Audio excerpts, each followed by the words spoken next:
namni gaafa dachee kanarratti dhalatum baay'eedha garuu muraasatu ol ba'ee mul'ata.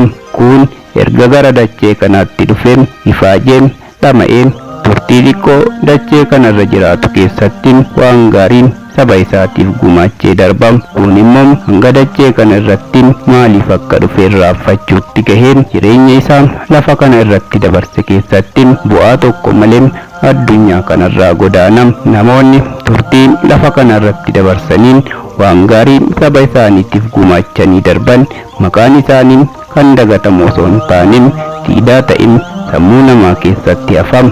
Foonduus maqaan isaanii hin du'u, maqaan isaanii bara baraan jiraata. Kabajamtoota hordoftoota keenya, seenessa keenya har'aa keessatti seenaa gabaabaa goota Arsiin biqilchite kan gootummaan isaa biyya keenyarra darbe ardii Eeshiyaatiin hanga ardii Awurooppaatti tarkaanfate seenaa Haajii Hasan Leenqoo isin biraan kan geenyu ta'a. Nu faana tura.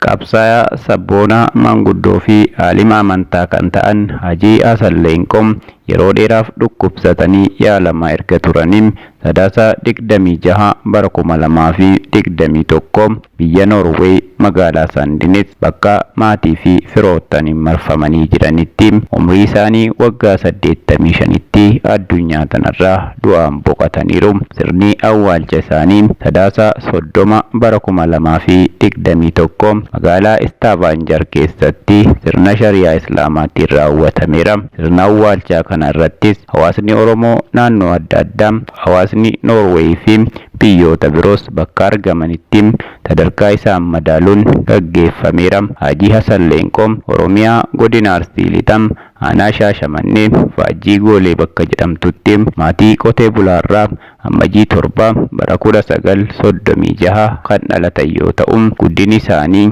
naannoo Kuyyaraa bakka Guuggata jedhamu ture. Umrii ijoollummaatiin barnoota amantii Islaamaa yookaan diinii irratti xiyyeeffachuun Oromiyaa naannoo adda addaatti bobba'uudhaan qaraa akka turantu himama. Sababa kanaan Oromiyaa keessa deemanii baruuf hiree argataniiru. Haajii Hasan Leenqoo abbaa akaakayyuu fi abaabayyuu ta'uun hiree argatanii kan darban yoo ta'u maatiin isaaniitii fi ilmaan isaanii garri guddaan Oromiyaa keessa yoo jiraatan biyya Noorweey keessatti ammoo haadha manaa fi ijoollee shamarranii 4 akkasumas ijoollee akaakayyuu ta'aniif dhiira 3 akka qabantu himama. Haajii Hasan Leenqoo barnootatti nama cimaa akka ta'an kan himamu. Barnoota shariyaa biyya Saawud Arabiyaa Yuunivarsiitii Madiinaatti kan baratan yoo ta'u barnoota Religious Psychology fi Shariyaa Loo jedhamu immoo biyya Ijipti Yuunivarsiitii Al-Azhar jedhamu irraa maastersii isaanii fudhataniiru. Haajii Hasan Leenqoo ilmaan Oromoo sikkoo manda'u qabsaa'ota ganamaan ija banatanii gootummaa isaanii sirna Haayila Sillaasee irratti diddaa kaasan keessaa nama tokko turani. Haaluma kanaan sirna Haayila Sillaasee yookaan naftanyaa kuffisuu keessatti qooda olaanaa gumaachanii turani. Kufaatii Haayila Sillaasee booda jijjiirama yeroo gabaabaaf argame hoogganuun keessumaa ammoo labsii lafa uummata keenyaan wal qabate keessatti hooggansa cimaa kennaa turaniiru. Kunis uummata Oromoo biratti jaalala akka horatan isaan taasisee jira. Kanaanis bara 1970 gara dhumaa keessa godina itti dhalatan irraa sagalee olaanaan filatamuun sadarkaa biyyoolessaatti darbaniiru. Mootummaa Dargii keessatti itti aanaa dura taa'aa waldaa qonnaan bultoota Itoophiyaa ta'uun tajaajilaniiru. Akkuma itti gaafatamummaa kana fudhataniin labsii lafaa bifa haarawaan ba'ee lafti qonnaan bulaaf akka deebi'u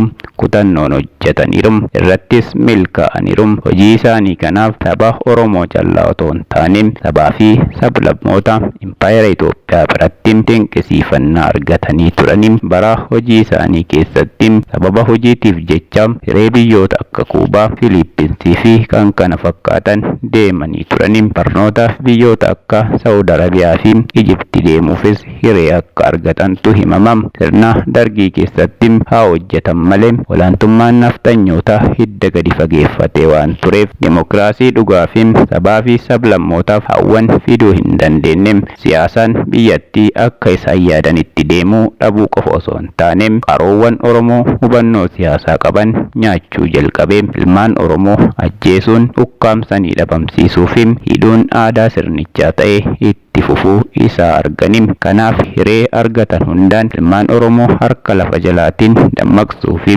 ijaaruu irratti hojjetaa turanim. Fakkeenyaaf gurmuu wal'aansoo uummata cunqurfamtoota Itoophiyaa jedhamuu fi Maccaa fi Tuulama keessatti qooda guddaa fudhachaa turaniiru. Mootummaan Dargis ija shakkiitiin waan isaan laaluuf biyya keessaa fi alattis bakka isaan deeman hundatti basaasaa duuka erguun waan isaan hojjetan hordofaa waan tureef yeroo biyyatti deebi'an qabamanii hidhamuun miidhaan cimaan irra gayaa tureera. Yeroo kana keessa bulchaa biyyaa kan ture Tafarii Bantii fi ilmaan Oromoo biroon ajjeefamanii. Hajii Hasan Leenqoos yeroo kanatti mana hidhaa keessatti gaagaamaa fi dararaan hamaan irra gayaa tureera. Dhumarratti mana hidhaa keessaa miliquun lubbuu ofii baasuu danda'aniiru. Erga hidhaa bayanis filannoon biraa waan hin turreef bosona Oromiyaa baddaa Baalee lafa Harannaa Bulluq jedhamu seenuun qabsoo hidhannoo bara sana turetti dabalamanii achittis kutannoon qabsoo diddaa gabrummaa hoogganaa turaniiru. Hordoffiin karaa mootummaa Dargii itti cimnaan gara biyya ollaa Somaaliyaatti ce'uuf dirqamanii. Yeroo Somaaliyaa ga'anis qabsaa'ota Oromoo hedduun haala adda ta'een simannaan godhamee fi qabsaa'ota isaan simatan keessaa Jeneraal Waaqoo Guutuu fi Jeneraal Huseen Bunee fa'a turanii. Biyya Somaaliyaa keessattis yeroo gabaabaa keessatti hariiroo cimaa mootummaa Somaaliyaa waliin horachuun naannoo jiraataa turanitti qaadii ta'anii hawaasa keessa turanii fi namoota tajaajila turaniiru. Oromoo ijaaruu fi barsiisuu akkasumas rakkataa gargaaruu irratti halkanii guyyaa hojjechaa turaniiru. Mootummaan Somaaliyaa kufee yeroo biyyattiin diigamtee nageenyi biyyattii boora'ee gara biyya Keeniyaatti baqachuuf dirqamanii. Biyya Keeniyaa keessattis lafa yookaan magaalaa Marsaabiit jedhamtu maatii waliin qubatanii mutannoo hariiroo alaa yookaan dippiloomaasii qabanitti gargaaramuun biyyoota akka Kuweetii fi kan biroorraa deeggarsa diinagdee argatanii. Kanaanis madarasaa guddaa dhaabuun hoogganaa dhaabbatichaa fi barsiisaa ta'uun barnoota diinii Islaamaa barsiisaa turaniiru. Qabsoo Oromoofis bakkuma deeman hundatti deeggarsa barbaachisu gochaa turanii. Furtuun bilisummaa tokkummaa ta'us gorsaa turaniiru. Bakka Oromoon itti walga'ii deemuu ni jaallatu ture. Amantiin Oromoo cuftinuu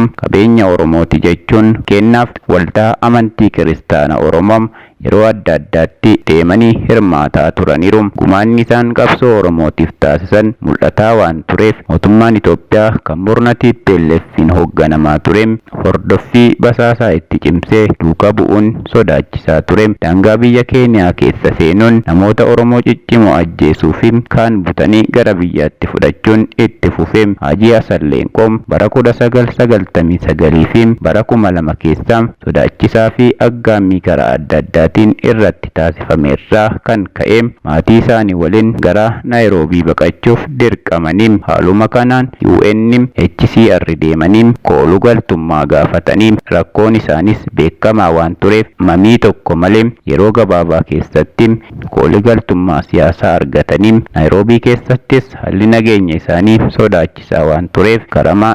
UNHCR irraan dhuma bara 2000 keessa gara biyya Noorweey maatii waliin deemanii. Erga biyya Noorweey qubatanis hawaasa Oromoo keessatti waan hunda qooda fudhatanii turanii. Akka manguddootti nama wal dhabe araarsuun barsiisuu fi gorsuun qooda isaanii gumaachaa yommuu turan akka nama amantaattis waa'ee diinii Islaamaa barsiisuun seera shari'aatiin yookaan nikaa hidhuun fuudhaa fi heeruma raawwachiisuun tajaajilaa turaniiru. Hawaasa Musliimaa Oromoo irra darbanii hawaasa Musliimaa biyya Somaaliyaatiif biyyoota Arabaa irraa dhufanii naannoo tokko jiraataniillee masgiida isaaniitti karaa adda addaatiin tajaajilaa turaniiru. Hajii Hasan Leenqoo umrii ijoollummaarraa hubannaa siyaasaa, hawaasummaa, amantii fi barnoota idilee qabatanii kan guddatan waan ta'eef Empaayeera Itoophiyaa keessatti mirgi dhalli namaa akka eegamu, walqixxummaan akka jiraatu, mirgi sabaa fi sablammoota akka eegamu, mirgi amantiis akka eegamu, hundaa ol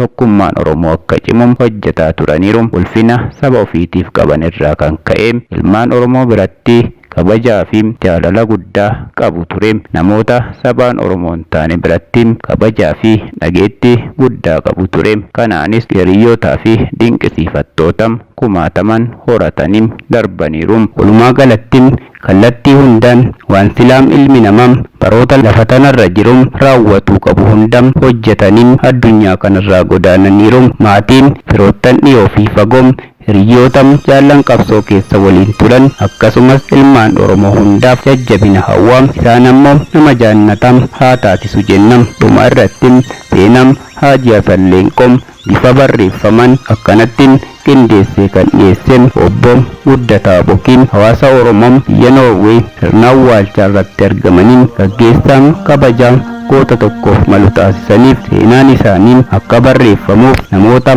yaada gumaachan obbo Waaqoo Roobaa fi Buttaa Duuloo, haadha manaa Haji Hasan Leenqoo adde Haliimaa akkasumas ijoolleen Haji Hasan Leenqoo biyya Noorwee jiraatan Firdoosaa, Muniiraa, Ubeeydaa fi Tayyibaan hedduu galatoomaa jedha. Kabajamtoota hordoftoota keenya, seenaan gabaabaan Haji Hasan Leenqoo nuti har'aaf qabannee dhiyaanne kana fakkaata.